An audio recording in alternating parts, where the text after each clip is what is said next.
أنفسنا ومن سيئات أعمالنا من يهده الله فلا مضل له ومن يضلل فلا هادي له وأشهد أن لا إله إلا الله وحده لا شريك له وأشهد أن محمدا عبده ورسوله يا أيها الذين آمنوا اتقوا الله حق تقاته ولا تموتن إلا وأنتم مسلمون يا أيها الناس اتقوا ربكم الذي خلقكم من نفس واحدة وخلق منها زوجها يا أيها الذين آمنوا اتقوا الله وقولوا قولا سديدا يصلح لكم أعمالكم ويغفر لكم ذنوبكم ومن يطع الله ورسوله فقد فاز فوزا عظيما أما بعد فإن أصدق الحديث كتاب الله وخير الهدي هدي محمد صلى الله عليه وآله وسلم وشر الأمور محدثاتها وكل محدثة بدعة وكل بدعة ضلالة وكل ضلالة في النار. All praise is due to Allah Almighty. We praise Him, we seek His help, we seek His forgiveness. We seek refuge in Allah from the evil of our souls and our deeds. Whoever Allah guides, there is none to misguide. And whoever He leads astray, there is none to guide. And I bear witness that there is no God worthy of worship but Allah Almighty. And the Prophet Muhammad sallallahu alayhi wa sallam is His slave servant and messenger. O you who believe, fear Allah genuinely as He deserves to be feared, and do not die except in a state of Islam. Know very well, my dear brothers and sisters, that the most fruitful of speech is the Book of Allah, and that the best of guidance is the guidance of Prophet Muhammad sallallahu alayhi wa sallam, and that the worst of affairs are those which are newly invented in the religion, and those indeed are bid'ah, and every bid'ah is a misguidance, and every misguidance is in the fire.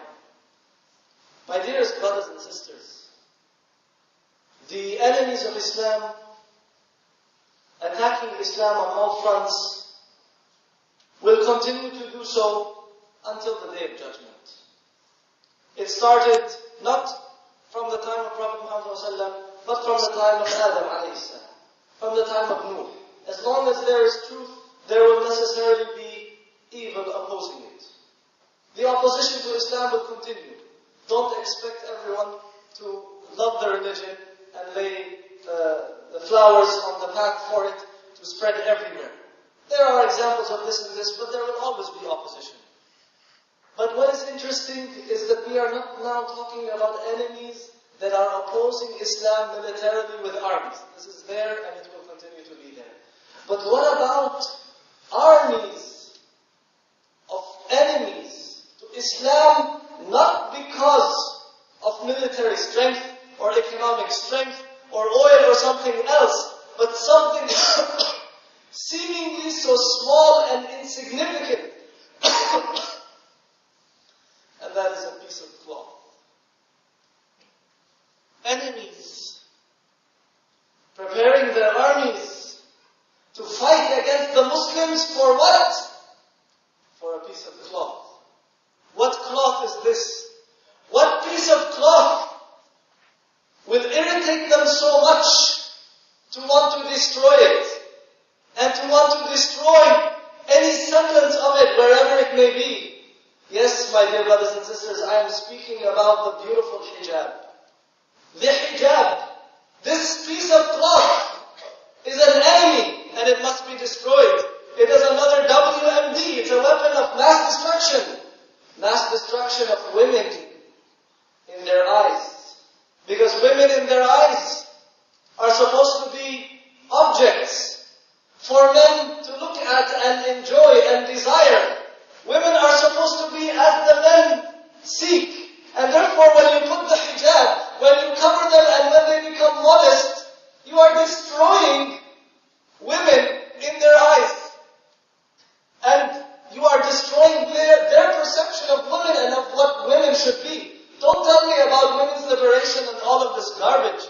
Women were liberated in Islam and through the hijab.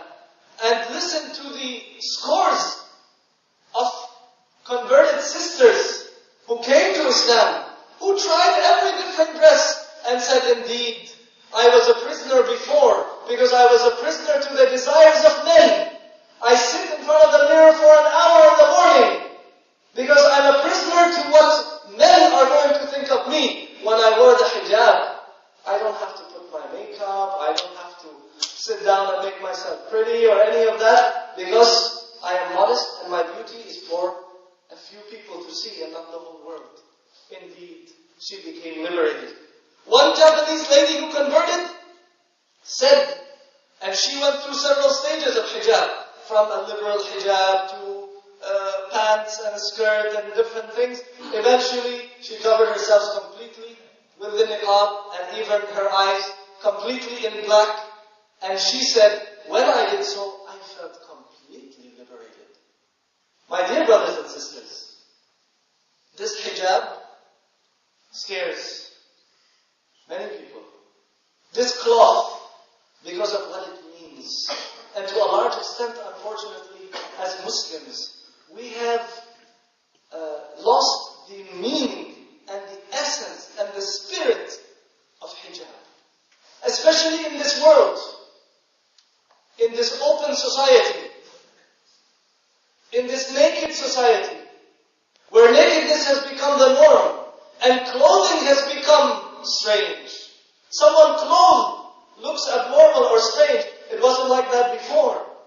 Even before, subhanAllah, you can say 50 years ago, 100 years ago, in different places. In the United States, in the East, in Japan and China, and in different places. It was strange to wear some of what women would consider modest today. I'm not talking about hijab. I'm talking about not wearing clothes. What some women consider modest today was unacceptable before. It was considered tabarruj.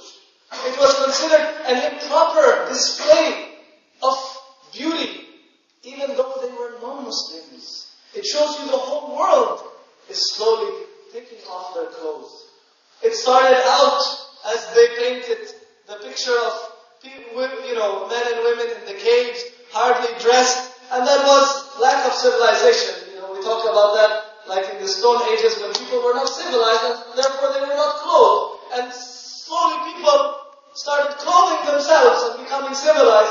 And now as we continue in civilization, people are taking their clothes off again and going back to the Stone Ages. But how come civilization is still going forward, but clothing is being taken off? My dear brothers and sisters, Allah subhanahu wa ta'ala commanded the believing women in the Quran. The command is to the mothers of the believers. And who better to follow than the mothers of the believers? May Allah's pleasure be upon them. When Allah subhanahu wa ta'ala said to them, وَلَا تَبَرَّجْنَ تَبَرُّجَ الْجَاهِلِيَّةِ الْأُولَى. And do not display your beauty like the displaying of beauty, the tabarruj of the first jahiliyyah, meaning the jahiliyyah that came before Islam. This is what women used to do then. So Allah subhanahu wa ta'ala ordered the women to not be like those women who just openly display their beauty for others to see. Women were ordered to dress modestly and to cover their beauty, except from a few that we will mention inshaAllah. My dear brothers and sisters, and especially, obviously the talk is directed at the sisters, but of course, all of you are either a brother or a sister, or a husband to a wife, or have women in your midst. So inshallah the talk should benefit all. My dear brothers and sisters, I do not speak from lack of experience. I live in the same world that you do.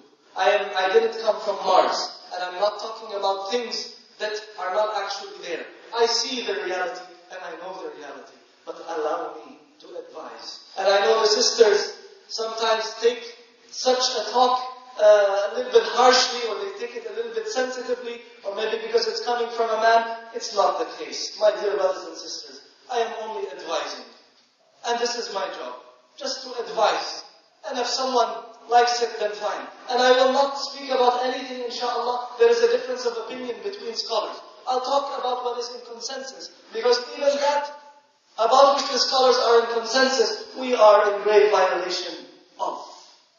My dear brothers and sisters, when we speak about hijab and the importance of hijab, We're talking about the pure hijab that Allah subhanahu wa ta'ala commanded the believing women to place on themselves.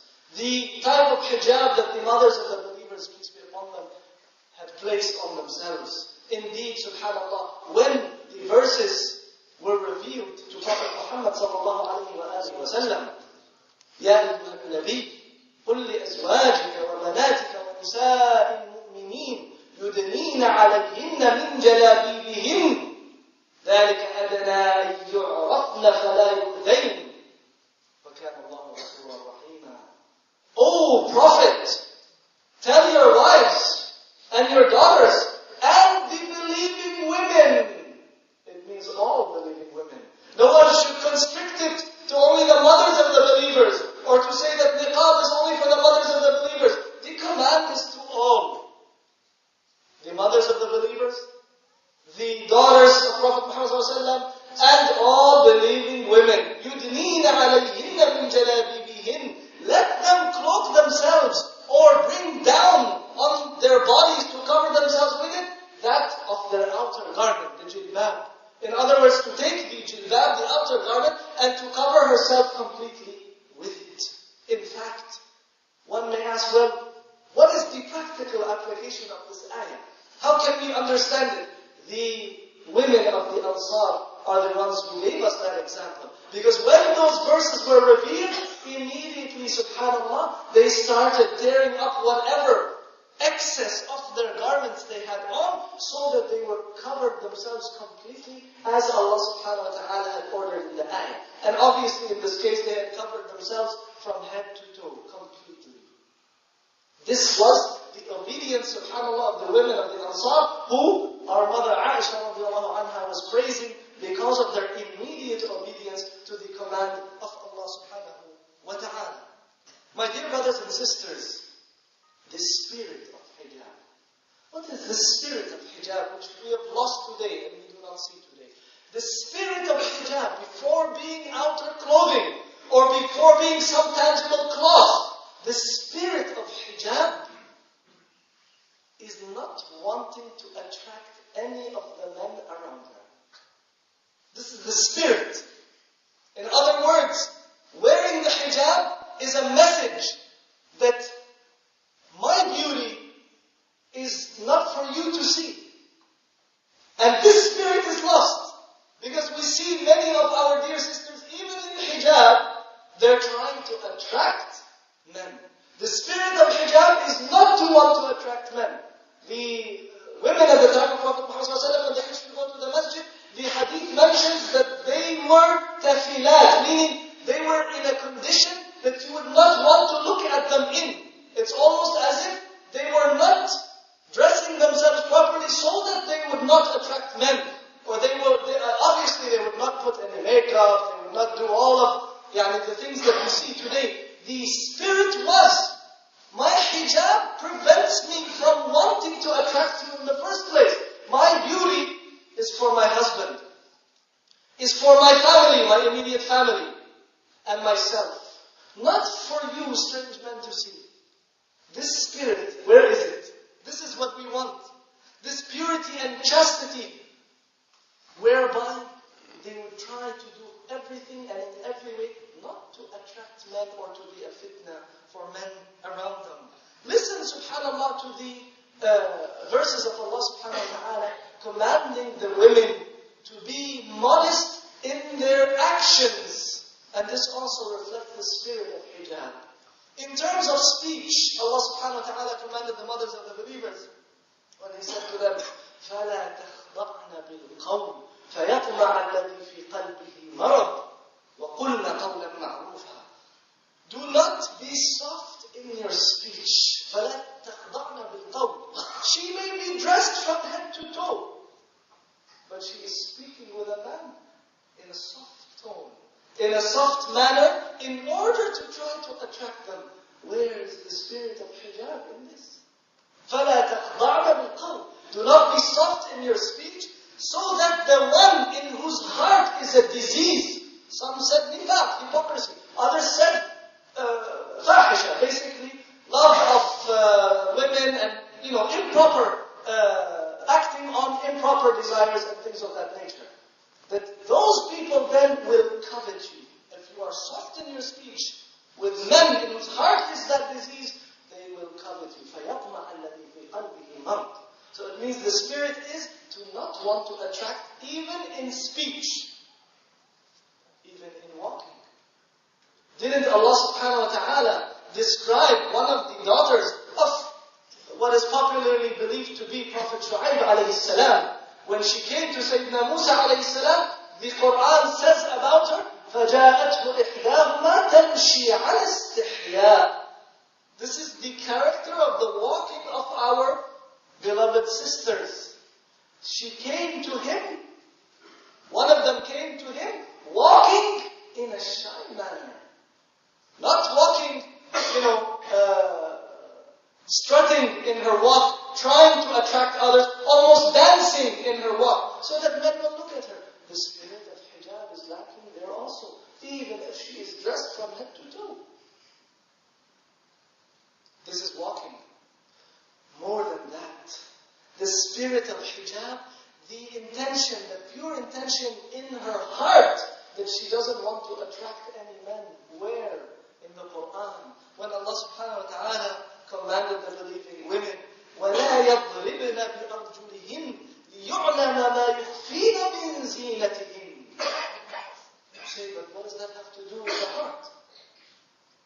Allah subhanahu wa ta'ala commanded them, let them not stomp their feet, so that they can make known to others what they conceal of their adornment.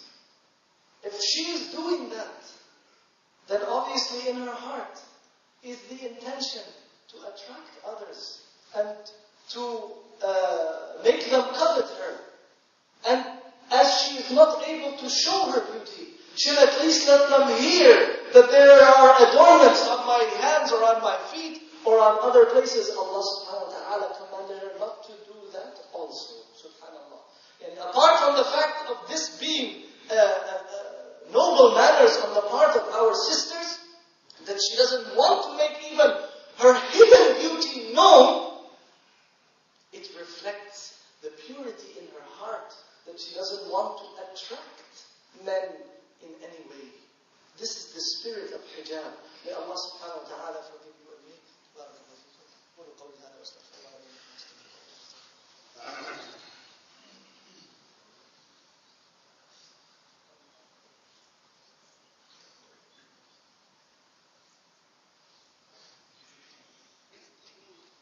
الحمد لله رب العالمين وأفضل الصلاة وأتم التسليم على سيدنا محمد وعلى آله وصحابته والتابعين. Again I repeat, I am not an enemy to our beloved sisters. I love you all for the sake of Allah subhanahu wa ta'ala. But our job is to advise each other, to enjoin good and forbid evil. This is what makes us the best ummah, is it not? Even amongst ourselves. And if we do not advise ourselves as Muslims, as if you and I cannot advise each other in terms of haqq, then there's a problem, my dear brothers and sisters. If we indeed love each other for the sake of Allah, can we not advise each other if we see something that we are doing maybe in violation of our beloved Islam? Brothers and sisters, since we spoke about the spirit of hijab, let us quickly speak about some of the rules of hijab. I know some of these rules are known to all of you, but to a large extent, we see great violations of these rules of hijab. Number one, that the dress of the Muslim sister should cover her whole body except her face and hands. And this is a known issue, about which scholars have differed from antiquity, even between the Sahaba themselves. Even though some of the scholars are in favor of covering the whole body, including the face and the hands, but there is some flexibility in the issue. And many scholars, knowledgeable scholars, in whom the Ummah has confidence, have also said that it is acceptable for her to cover her whole body except her face and her hands. Even though all of them have agreed also that if the sister is exceptionally beautiful, it is better for her to also cover her face. Indeed, you notice that the consensus is that she has to cover her whole body except the face and the hands. There is no scholar that says except the hands, the face, and the feet.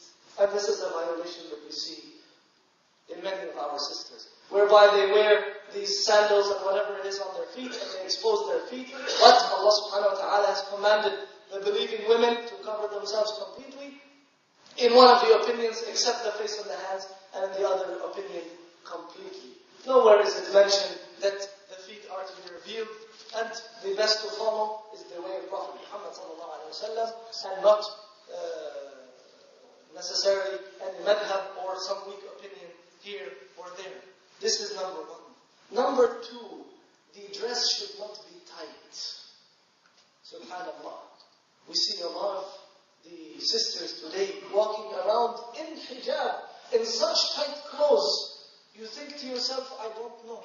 Is it better for her to remove the hijab completely and not to do this to the hijab? Or is it better to continue as she is, but wearing these tight clothes? This is against the command of Allah subhanahu wa ta'ala. And this is precisely what Prophet Muhammad sallallahu alaihi wasallam described 14 centuries ago, when he said that there are two types of the people of the hellfire that I have not seen. Meaning, they didn't exist at the time of Prophet Muhammad sallallahu alaihi wasallam. He says, I have not seen them yet. And one of them are women that are clothed, but essentially naked. Clothed, but naked. How can that be? It sounds like an oxymoron. Indeed. Clothed, but naked. Because either her dress is tight, or it is transparent. In both ways, she's clothed, but in reality and in her appearance to others, she's actually naked. And Prophet Muhammad spoke about them and said that their hairs are put in high buns. They look like the humps of camels. Allahu Akbar. As if he was with us here today. And he said, Ma'ilat Mumilat, that they themselves have digressed and they are trying to distract others. They will not enter paradise, nor will they be able to smell it, even though the fragrance of paradise can be smelled from so far away. Allahu Akbar. It's a very scary hadith, wallahi. And the very saddening part is that we have seen this, and we have seen the humps of the camels on their heads. Without hijab, it is obvious. But even with the hijab, we have seen it even with the hijab. She's wearing the hijab, but she has her hair plumped up in the back, and it is looking like the hump of a camel, precisely, even with the hijab. This is what has happened to the hijab, my dear brothers and sisters. What happened to the spirit of hijab in not wanting to attract men in any way? It should not be tight. It should not in any way show her body parts. And this is why in the hadith which is rated as Hasan, Usama ibn Zayd says that Prophet Muhammad sallallahu alaihi wasallam had given him a garment as a gift. And it seems it was some type of Egyptian clothing that was given to him, to Prophet Muhammad sallallahu alaihi wasallam by Dihya al-Kalbi. Then Usama ibn Zayd gave it to his lady to wear, to his wife. And then Prophet Muhammad sallallahu alaihi wasallam asked Usama, where is that Egyptian clothing that I had given you? In the hadith, when you read something that mentions Egypt, it means Egyptian. He said, where is it? He said, I gave it for my wife to wear. Then Prophet Muhammad ﷺ told him, order her, let her wear a garment under it, because I am afraid that it might show her body parts or the size of her bones.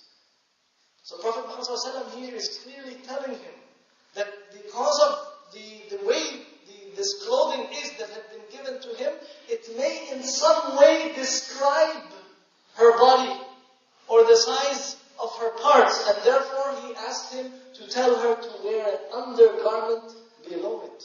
It shows clearly that the second rule of hijab is that the dress should not be tight in any way. It should be loose. so that the body shape is not apparent. Number 3, it should not be transparent in any way. A hijab that shows the hair, or a half hijab where some of the hair is showing and some is not, or clothing itself, subhanallah, that is transparent. Of course, we are talking about kasiyat aliyat. They are essentially clothed, but the nakedness is there because of the clothing. We're not even talking about skirts. We've seen that also. A hijab with a skirt up to the knees. Allahu Akbar. What is the use? What is going on? We're just talking about being clothed and being naked, not removing the clothes in the first place, or wearing a t-shirt and a hijab. We've seen that also. Again, it is part of the world that we live in. And the blessing of the openness of societies that we are living in, that we see all of these abnormal conditions. My dear brothers and sisters, don't look at this.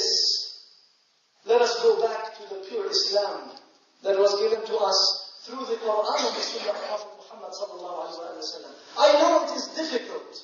It is not easy. And we all have relatives and brothers and sisters and wives and so on.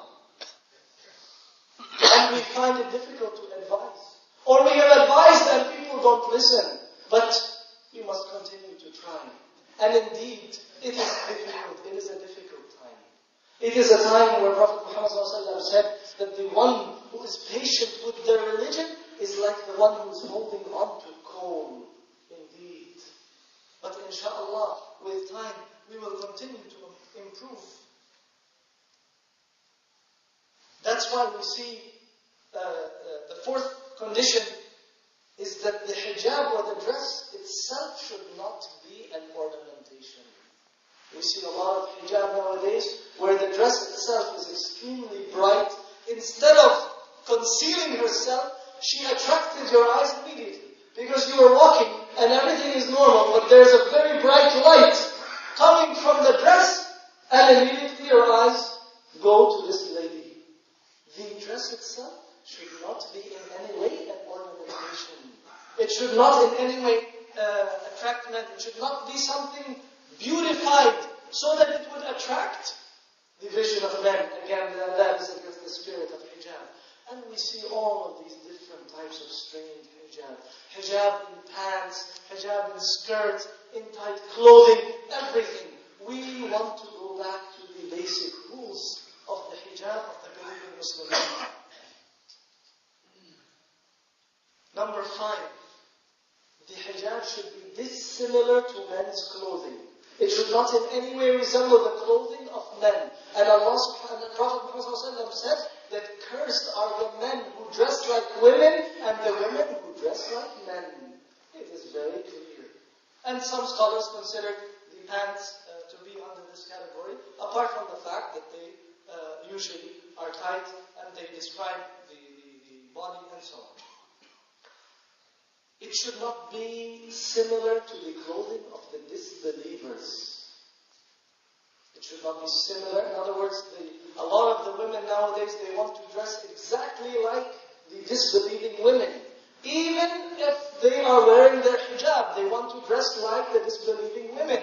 It's all part of the fashion. It's all part of what we see in the malls and on billboards and display boards and on television and so on. No. The Muslim lady is unique. The Muslim in general, male or female, is unique and does not imitate the disbelievers. Because Prophet Muhammad said, whoever imitates anyone or any people, then he is of them. Finally, the dress or the clothing should not be outrageously expensive. In a way, what? In order to show that it is a dress of popularity or fame. Prophet Muhammad ﷺ forbade men and women from wearing clothes that attract people's attention, specifically in order to make themselves unique out of the rest of the people. Prophet Muhammad ﷺ forbade that for men and women. They should not wear clothing, what is called libas al-shuhra, clothing of fame or popularity, whereby you make yourself unique and you necessarily vision of others. This is another thing that is prohibited for our dear Muslim sisters to wear in terms of their clothing. May Allah subhanahu wa ta'ala guide us and forgive us. And may Allah subhanahu wa ta'ala strengthen our faith. And may Allah subhanahu wa ta'ala increase our women in modesty and in chastity and their hijab. May Allah subhanahu wa ta'ala accept from you and me, inshaAllah. Allahumma laka alhamdu ala ni'amika allati la tu'addu wa la tuhsa. Allahumma salli wa sallim wa barik ala nabiyyina Muhammad wa ala alihi wa sahbihi wa tabi'in. Rabbana atina fid dunya hasanatan wa fil akhirati hasanatan wa qina adhaban nar. اغفر لنا ولوالدينا وللمؤمنين يوم يقوم الحساب. ردنا والأمة إليك ردا جميلا وهب المسكين منا للمحسنين يا أرحم الراحمين يا ذا الجلال والإكرام. لا إله إلا أنت سبحانك إنا كنا من الظالمين. اللهم إلهنا عفف شبابنا وفتياتنا ونساءنا ورجالنا. اللهم أصلحنا يا أرحم الراحمين.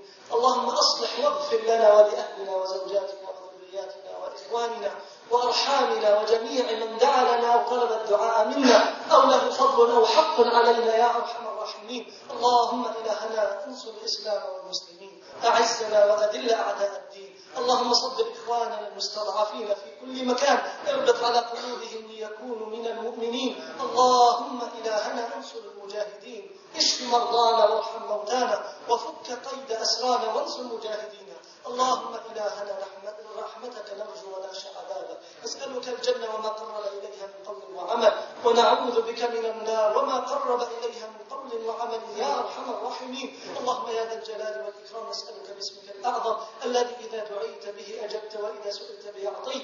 نسألك من خير ما سألك نبينا محمد صلى الله عليه وآله وسلم ونعوذ بك من شر ما استعاذك منه نبينا محمد صلى الله عليه وآله وسلم. إن الله وملائكته يصلون على النبي يا أيها الذين آمنوا صلوا عليه وسلموا تسليما. اللهم صل وسلم وبارك على نبينا محمد وعلى آله وصحبه